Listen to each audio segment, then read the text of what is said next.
welcome back. Another edition of the Looking for Work, Ask Me Anything. Again, my name is Mike Roberts, your host, and I'm here to answer questions for folks that are entering into the world of software development, software engineering, whatever you want to call it. And you need a little bit of help, maybe getting over the hump and figuring out how to get an opportunity, how to get that first opportunity to foot in the door. So we're going to talk about at the top of this just a couple suggestions that I have, and then jump right into answering questions live. So if you have questions, the way to get them in is to either use the chat box feature inside of either YouTube or Facebook. And then in addition, another way that you can reach out and contact me is via email. So my email is mike@sdcs.io. Again, that's mike@sdcs for San Diego Code School.io. And I'll be more than happy to review and answer your questions in real time. So this is a great opportunity for those of you that are trying to separate yourself from the rest of the pack and get a little bit ahead of the game. So at the top of the hour, I usually talk about some topic that's kind of on my mind about the process, and then I'll just jump in and start answering questions. So while we're waiting for those questions to come in, I'll do a little bit of song and dance, and then we'll get right into it. So for those of you that have not had the pleasure of meeting before, I'm the founder of San Diego Code School. I've been in the code school and / boot camp space now for the last 4 or 5 years. I've been a long-time software engineer, so I started coding when I was a teenager, so about 32 years of experience writing code. And over that time period, I've had the fortune of working at some pretty decent size and pretty fun companies, some that I didn't like that much, but we won't talk about that. And over that course of time, I've also had the opportunity to help lots and lots of students, especially recently, and many of them, the hardest part of the process for them is the job search. And I don't think that it's because there's anything significantly unique in searching for a job in tech. It's just is not part of the experience most people have had before looking for a job in tech, before looking for a job in general, we'll say. So a lot of folks have been out, have found jobs, and have found the process to be different, and that kind of throws them off a little bit. So I'd say be in for something that is unique, but the same way that like learning how to code was unique and a different challenge. So it just requires a different mindset and mentality. And so let's just jump into that. I think part of the challenge for folks is that they're not willing to like be in somebody else's shoes or shift their perspective from being a supplier of talent, which is what you are, right? You're delivering some value in terms of talent to an employer, and really looking at it from the employer's perspective. Look at it from the demand side. Like, I need someone to come in and do X, Y, and Z, serve in some critical roles within our organization. And I say critical roles because they're not hiring people just because they want to burn some money. They're hiring people because they got to get some stuff done. And so they want to find people that maybe have an immediate upside and can come in and be fast moving and just get stuff done. And they may also be willing to hire people that they know will not be able to get as quick of an impact on the team initially, but that impact will grow over time. And so for companies that are looking for early career developers, they're usually falling into that bucket where, as an employer, I realize that I should be investing in hiring people that have a great upside, but maybe aren't adding and contributing a lot of value today. And so as a person that wants to get into one of those shops, you have to look at it from that perspective. The risks are different. So the risks for someone that is looking to bring someone on and realizes that it will take some time for that person to mature and develop and grow into the role and be able to take on more responsibility, that is very different than when they're hiring a senior engineer. So you should anticipate they're trying to understand if you, and if you, again, look at this from the demand side, if you have the skills and the ceiling that will allow you to come in, grow successfully, and begin contributing to the team in the next 60, 90, 6 months, whatever that time frame is for that employer. So they're looking for someone that once they give you the runway, you're just going to crush it. If you look at it from that perspective, you want to be giving them signs and signals that you're an awesome employee, that you're going to be a great collaborator, that you can communicate effectively, that you have some technical chops, but that you're open to growing and being coached and motivated to learn and grow and get better every single day.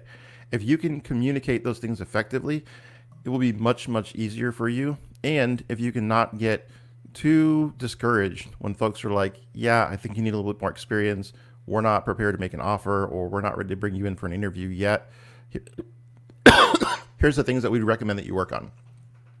So try and shift your perspective from a supplier to buyer's mentality of like, if I were buying me, if I was looking to hire me, what would I want to be convinced of so that I know I've de-risked the situation, I've made the best hiring decision, I'm going to be a good fit in this organization. So one thing that I think also people forget, or they lack the sample size to realize, is that just by listening to this on the interwebs, just by attending an Ask Me Anything session, you have distinguished yourself from other people out there looking for a job. So high five yourself for going out and doing the extra work that is required for you to put yourself in the best position to get that opportunity. I would say more than 99% of people eliminate themselves from the prospect of getting hired because they're not looking efficiently, they're not putting in the work, they're not coding every day, they're not doing all those things. So if you just do all of the things that I recommend, you're putting yourself in the top 5 or 10% of candidates for a job. And so it's almost like winning is just participating. It's just getting out there and coding every day. Getting out there and attending opportunities to get better and to ask questions and be inquisitive about like, what could I be doing differently to make myself stand out? And I give this like true story that there was a employer that came in and told a story about donuts. And I don't know if I've shared this recently, but I share it quite a bit with students because I think it's relevant.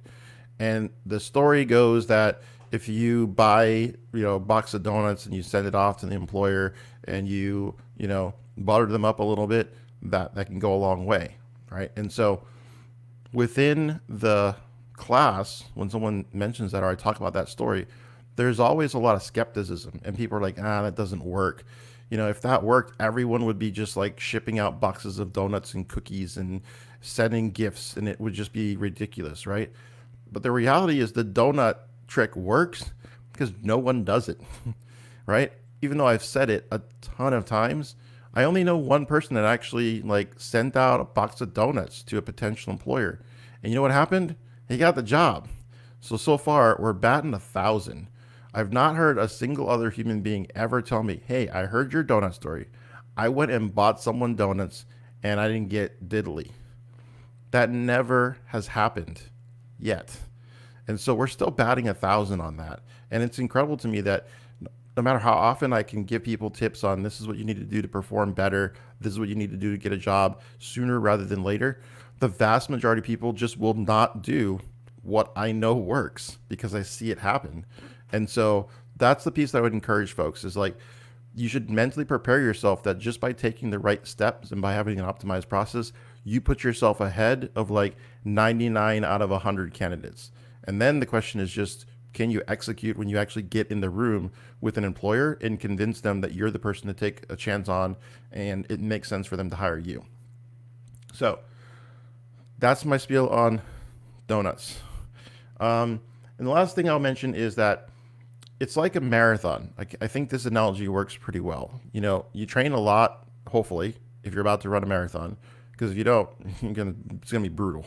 So you're going to train a lot and put a lot of time in, and you're going to make sure you're prepared for the day, or at least as prepared as you could be for your first marathon, we'll say. So you show up on the day of the marathon, and it's got to be super early because they usually start plenty early so you can get the roads cleared. So you're there, and you're standing in these little corrals with a bunch of other people. It's probably hundreds, if not thousands of other people that have all trained and all prepared. And a couple different personas emerge in that marathon. You have the folks that are in the front corral right at the start line, and these are professionals.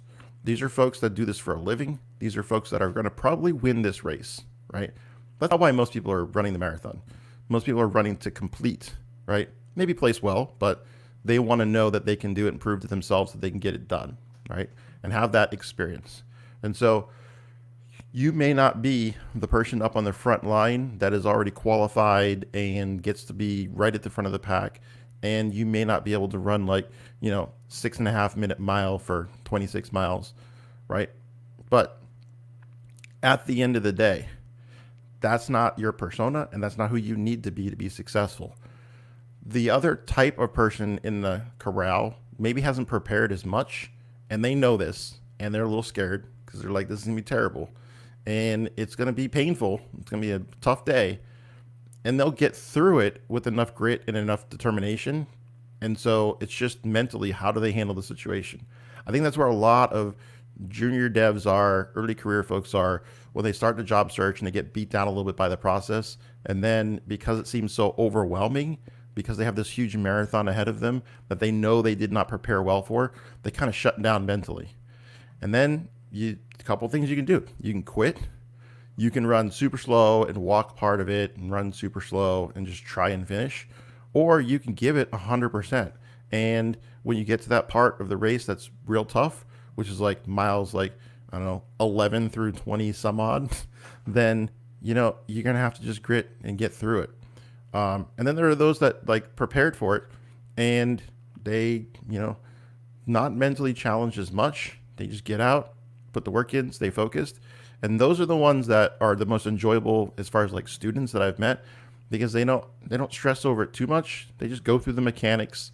They've done most of the work, and now it's just a matter of like settling in and executing. So just because you haven't done all of the work, I wouldn't throw yourself like mentally into a schism, because it just makes it harder for you to get through the whole process. So think of it like a marathon. If you didn't prepare well enough, that doesn't mean that you're going to have an awful day. You can mentally just focus on what do you need to do to complete, and then just execute to the best of your skill or your ability. But if you put in the work, it's going to be far easier. So, all right, I got some questions, so I guess I'll start running through those. For those of you just joining, the best way for you to get your questions to me is just drop them into the chat box. And whether you drop them on Facebook or YouTube, I will get those questions and I will answer those questions. So let's start with the first one. Oh, and by the way, if you want to email me questions, you can email mike@sdcs.io. Again, that's Mike, M-I-K-E, @sdcs.io. Love taking your questions, so please bring it on. So first question is, how would you explain a gap in employment or work history that's not in tech? So this is pretty common for a lot of people that are transitioning into a software engineering background or transitioning into it without the background. So lots of folks that attend maybe a coding boot camp or a self-taught have some other work history. And the gap that you might have, I guess there's two parts to it. One is, if you haven't been working since you graduated from your program, that's definitely something that gets harder for you to tell the longer time goes on. So you want to figure out what it is that you need to tweak in your job search process and just get it done, so that you don't have these like long periods where you have to explain, like, I went to code school 2 years ago and frankly, I didn't do the work that I needed to do afterwards, and that's why it took me longer. But at some point, I got it together, and now I'm here. So I got my head right. I'm good to go. You'll have to have a better story than that, but that's a like genuine story that a lot of people just get shook during the job search process. They break down, they don't execute on what they need to, and it takes a really long time for them to find jobs. Pretty much everybody else gets a job right away. So I'd say that, there's a 30 to 40% of folks that really struggle, and it takes them much longer because they're just not willing to be coached and they're not willing to do what they need to do to be successful. So if you have other types of gaps in your background, again, you're just going to need to be able to talk through those in person. I don't think that there's anything that you need to do on your cover letter per se to explain the gap. Instead, you can talk about how excited you are about the role and why you think you're a good fit. If they see a gap, then they may still bring you in and may then question it. Like, hey, there's a long period here where it doesn't look like you are working.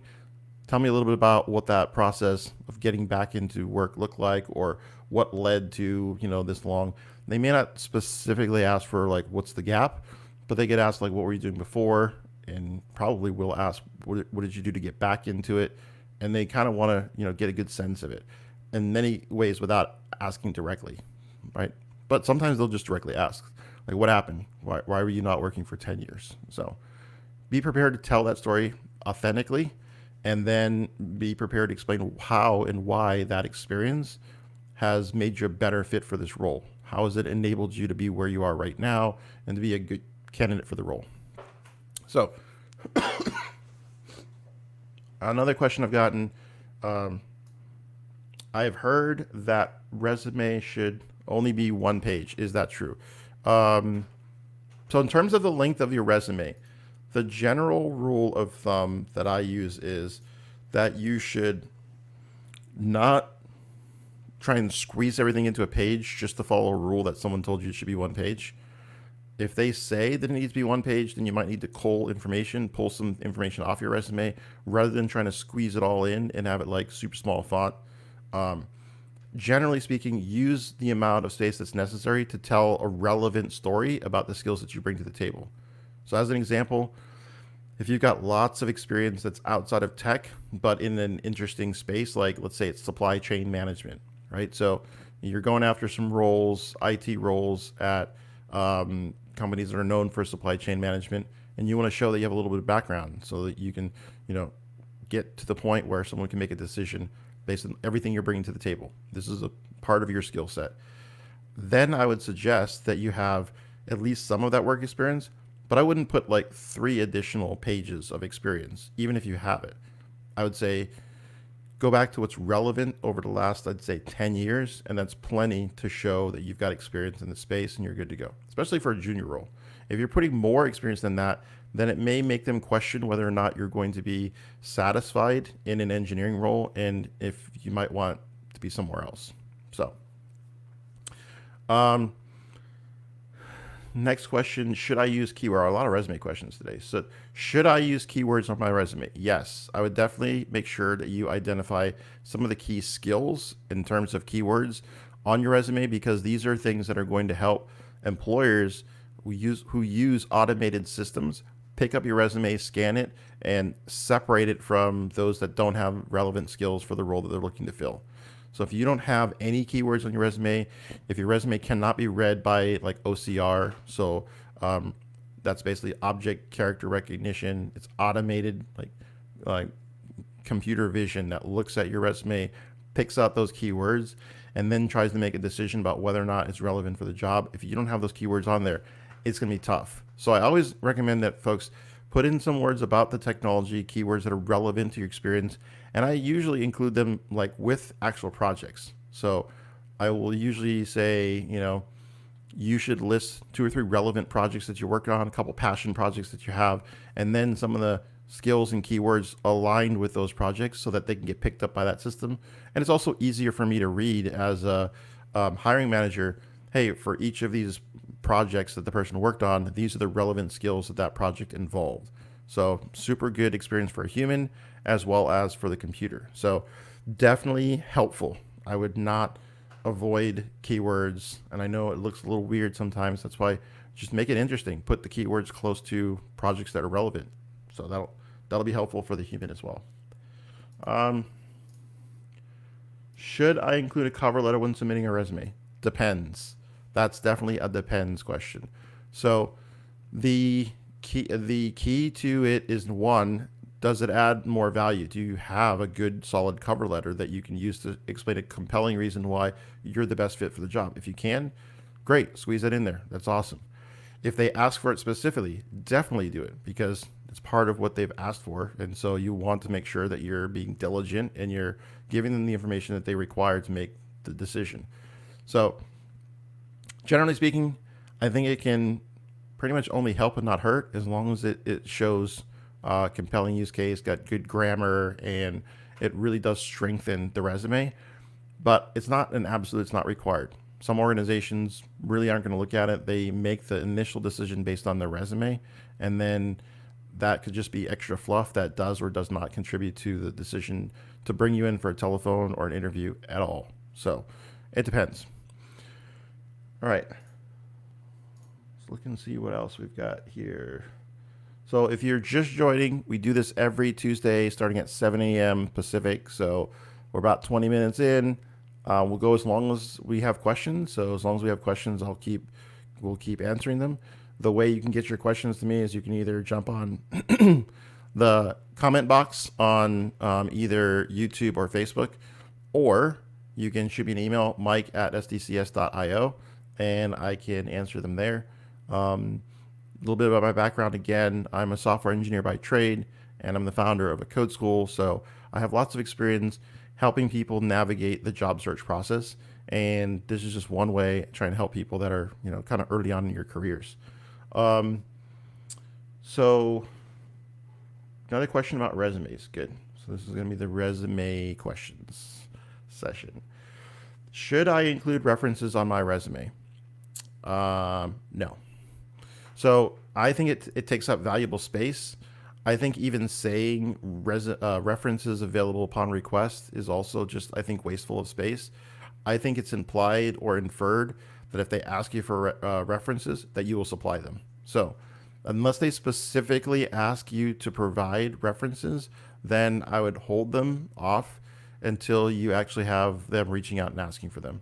The other thing that you want to be cognizant of is that when people agree to be your references, you don't want them being hammered by all kinds of people that aren't at the point where they're ready to make a decision about hiring you. So having them, having the information out there, is just a chance that they'll get contacted super early in the process, and that's not super helpful for you. So when they get to the point where they want to make an offer to you and they want to cover who are some of your references, then it makes sense. They'll ask for them, and people will either say, yep, you're a strong candidate, or not. But they should be making primarily the decision based on information that they can gather first, and your references should just be another way to validate and kind of make sure that everything that they've seen is what they're hearing from previous employers. There's a limited amount of information that references should be providing anyways. In terms of when you contact as an employer, there's only certain questions you can ask or should ask that are legally able to be asked, I guess. So I'm not an attorney, nor am I providing legal advice, but yeah, I would say not necessarily on your resume, because it just is extra space that you could be using to talk about other things that could be more relevant, right, than the fact that you will give them references, because you should. If you're not going to, then it's going to be a tough process. Cool. I think that's all the questions I had from there. And I'm not seeing any other questions coming through. So that being said, unless anybody else jumps in like the next 60 seconds and posts a question, we are going to end a little early. So, which is cool. It gives you guys more time to throw your hands on the keyboard and do some coding. Always be coding. And gives you some more time to follow up.